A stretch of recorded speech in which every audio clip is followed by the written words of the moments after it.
Hi.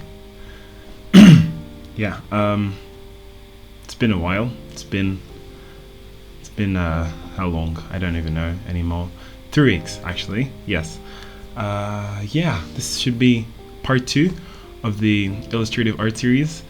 Yeah, I took some time off, but that shouldn't have happened. Been busy with university stuff. As the semester has been closing, it's gotten quite busy, so yeah. Turns out I don't need the headsets, which is interesting. You just need them for like hearing what you sound like. So I thought that would be cool to use, but yeah.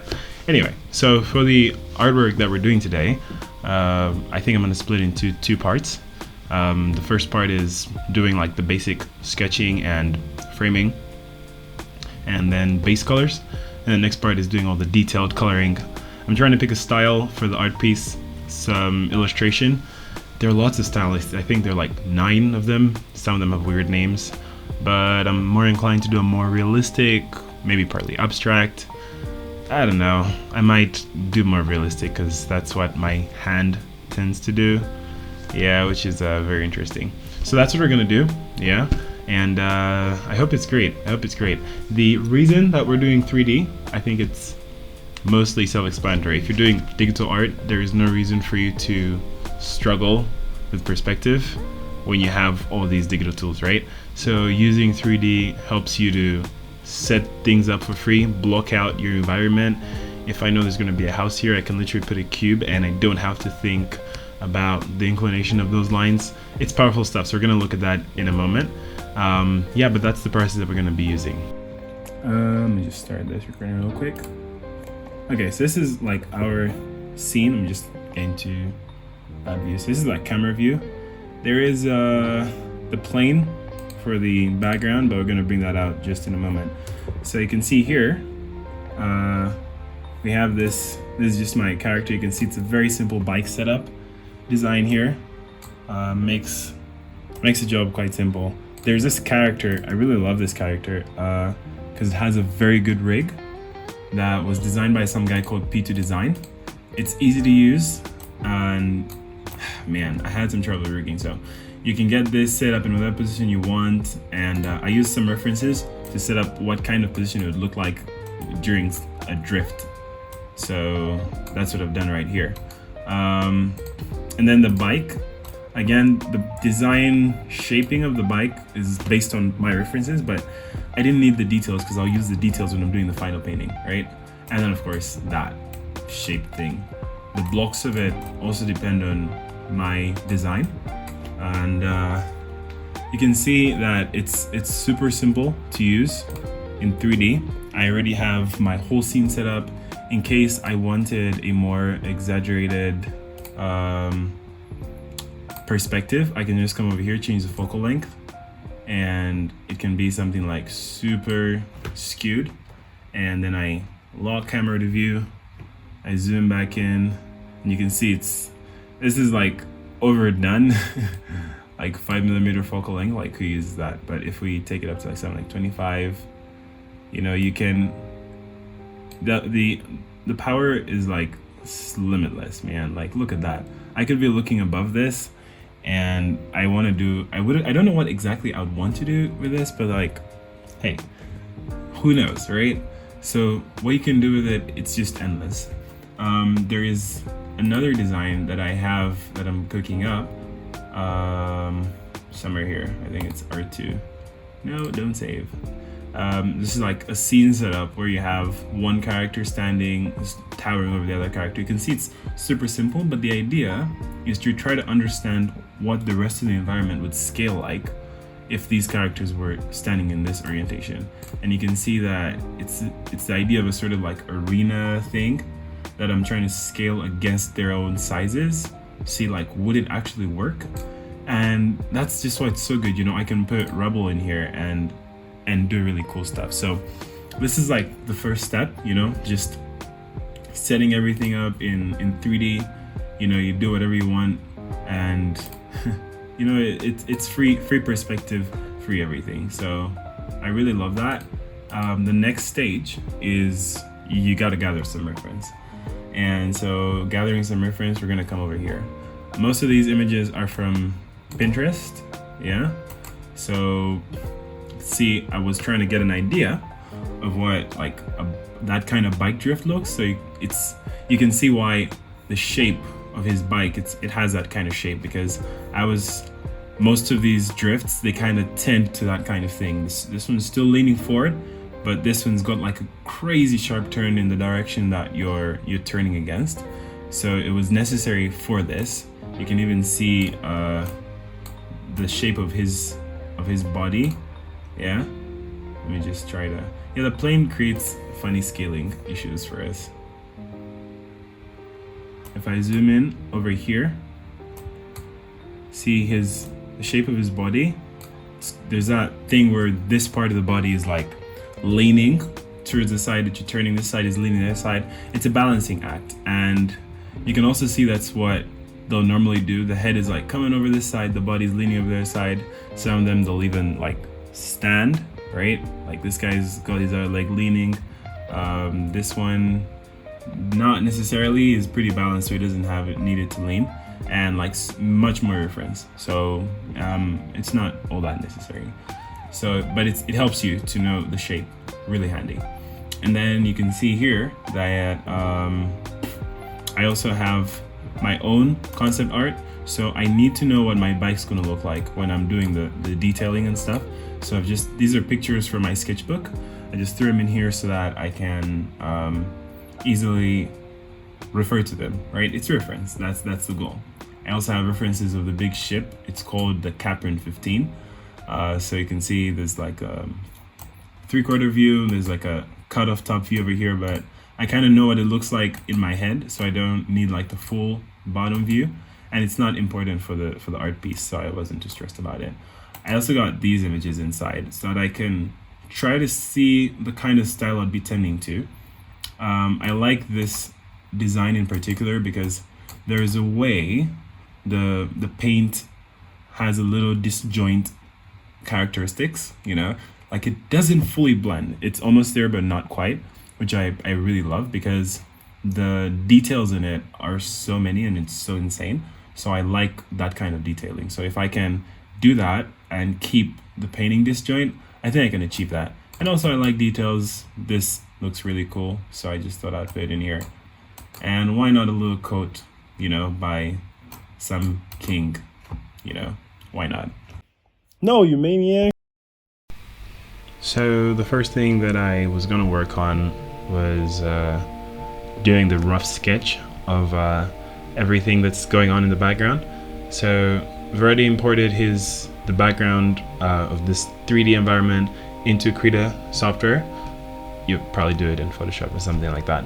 So I've already imported that, and now I'm adding all these sketches and designs, really detailing, following my reference quite closely that I already showed you earlier, so that I can, you know, make it come alive. Because like we said, the 3D is not replacing our workflow, it's just trying to give us the details that not the details to frame our scene easily. You know, you don't have to think about all the perspectives and the ovals and circles, and it's a lot to think about, right? So now I'm just framing and sketching. It's a rough sketch, and it's pretty neat and easy to do.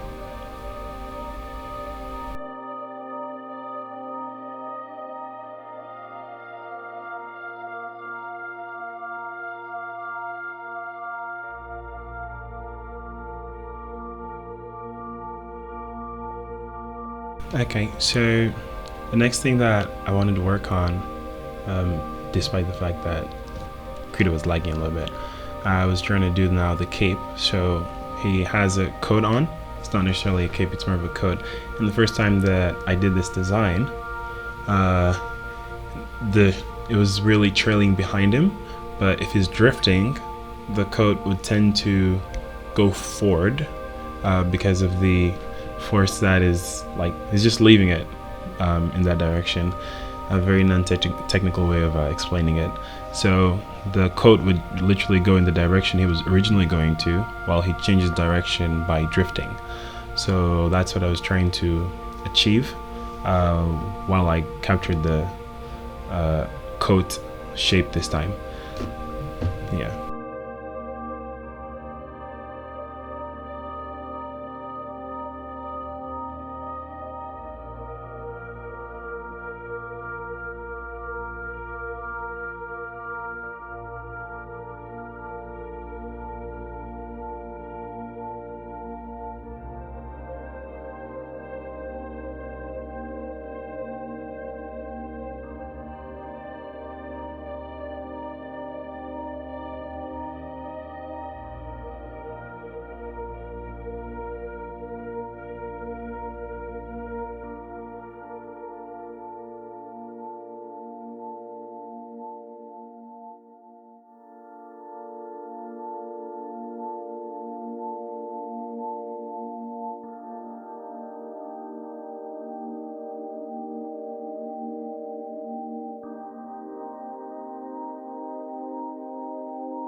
So things got a bit more complicated when it came to dealing with a big towering ship, because when I first designed this 3D model, it was based on a previous design, and when I did a refined version of our ship, it was actually not related at all.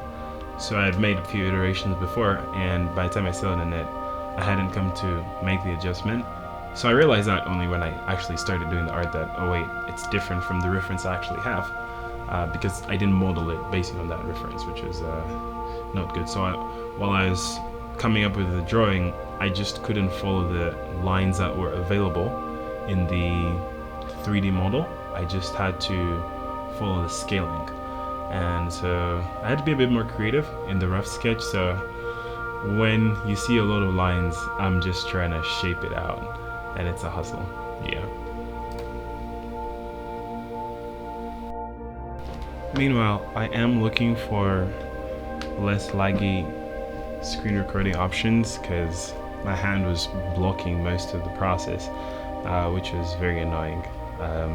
But when I try to screen record, the current software I'm using is OBS, so it's super laggy, and that's not convenient at all.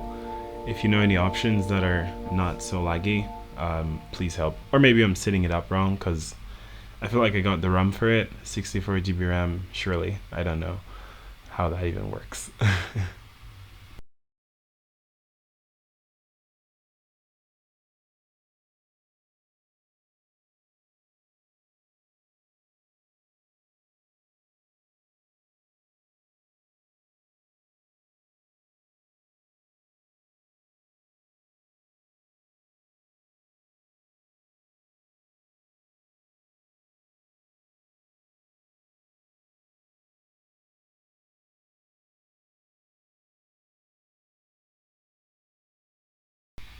The next thing that we wanted to do was create a refined version of every sketch.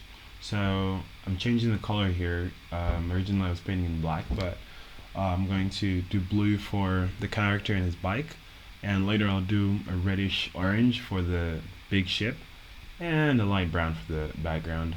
So this is where I'm going to put in all the fancy details, all the nitty gritties, and yeah, it helps create that form. The other one was to derive the form from the 3D. Now we're just refining the form that we've already derived. That's the whole idea behind the process.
This final stage is just setting up the base colors.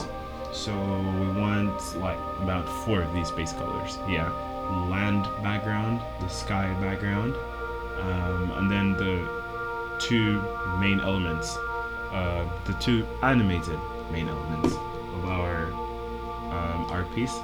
So this is just like 4 colors, isolating those and then putting a base fill color. Everything gets pretty dark here because I was depending on the white for low exposure, and yeah, mess right there.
Okay, so this is like the only thing I could screen record. It was like the end clips, so you can have a look at that now. Okay, so we came from this, the 3D background, and then we added a sketch, which was derived from that 3D background using our references. Then we refined those sketches, refined the environment, our character, our enemy ship that was pursuing our character, and then finally we have added some paint backgrounds to everything, base colors. So in our next session, what we're gonna do is we're gonna refine all this, and it's gonna be really cool. Yeah, so that's it. Thank you so much for joining us for this first part of the session. We're gonna do the next session hopefully next weekend. I really hope so. Fingers crossed. I have lots of tests and reports and assignments to do, but hopefully next weekend we'll finish up this art piece and start the next one. The goal is about maybe 10 illustrations, maybe even more. It's not a very big storybook, so I want to pack it with pictures so that I can make more pages. Yeah, that's the goal. So thank you for listening, and see you next time.